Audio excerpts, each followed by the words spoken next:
السلام علیکم ناظرین، ہماری پریوں کی نجی زندگی کی کہانیوں کا آج آپ کے سامنے میں دوسرا حصہ پیش کرنے جا رہا ہوں۔ ذرا آپ لوگ غور سے سنیں گے۔ اس کے بعد جب میں دوسرے دن سو کر اٹھا تو سب ہمارے سے پوچھنے لگ گئے کہ تمہیں کیا ہوا تھا؟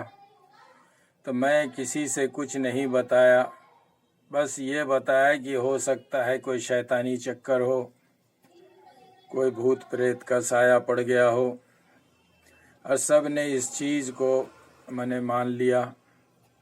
میں کسی سے یہ ذکر نہیں کیا کہ پریوں کا ایسا سایہ تھا جو پریاں اٹھا کر لے گئی تھی۔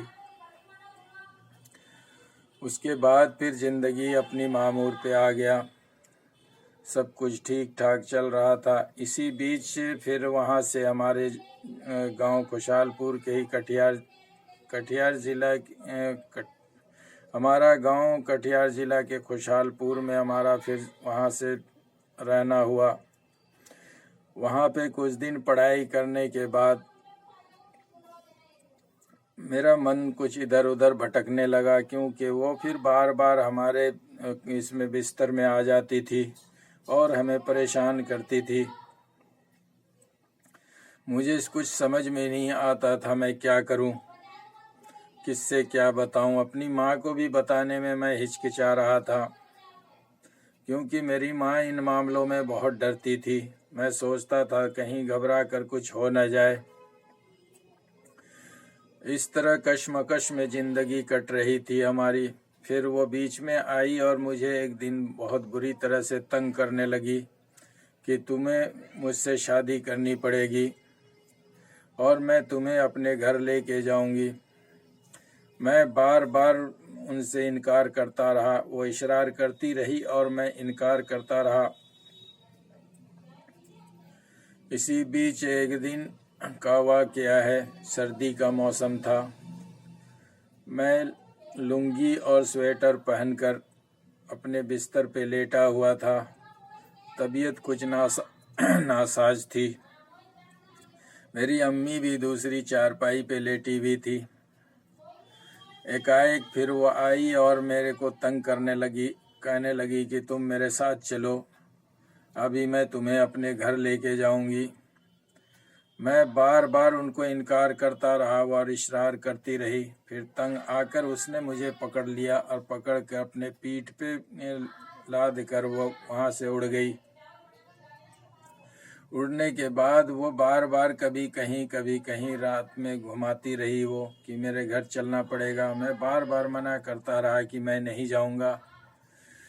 تنگ آ کر لاسٹ میں وہ جو ہے ہمارے گاؤں کی ایک ندی ہے جس کو منی کہتے ہیں، اس بیچ منی میں جا کر مجھے چھوڑ دیا۔ اب وہاں پہ میں ٹھنڈ میں حالت خراب ہو گئی، سردی کا موسم تھا اور وہ 2 بجے رات کا وقت تھا۔ اس کے بعد میں کسی طرح ادھر ادھر ہاتھ پیر مار رہا تھا نکلنے کے لیے، تو جب کنارے پہ نظر پڑی تو چاروں طرف مشالیں جل رہی تھی۔ یہ سین دیکھ کر میں اور بھی گھبرا گیا کہ یہ کیا ماجرا ہے۔ مجھے لگا کہ کوئی بھوت پریت کا یہ چکر ہے جو ہمیں گھیر رکھا ہے، مجھے آج شاید مار ڈالیں گے۔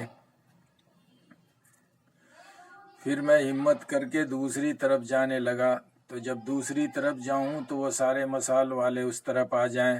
مجھے سمجھ میں نہیں آ رہا تھا کہ یہ کیا ہو رہا ہے۔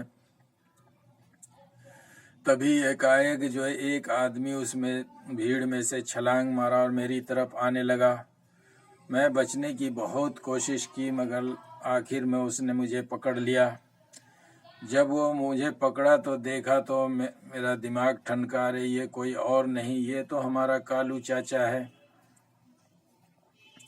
پھر میں آرام سے ان کے ساتھ کنارے کی طرف چلا گیا۔ پھر سب نے مجھے گود میں اٹھا کے وہاں سے گھر کو لے آئے۔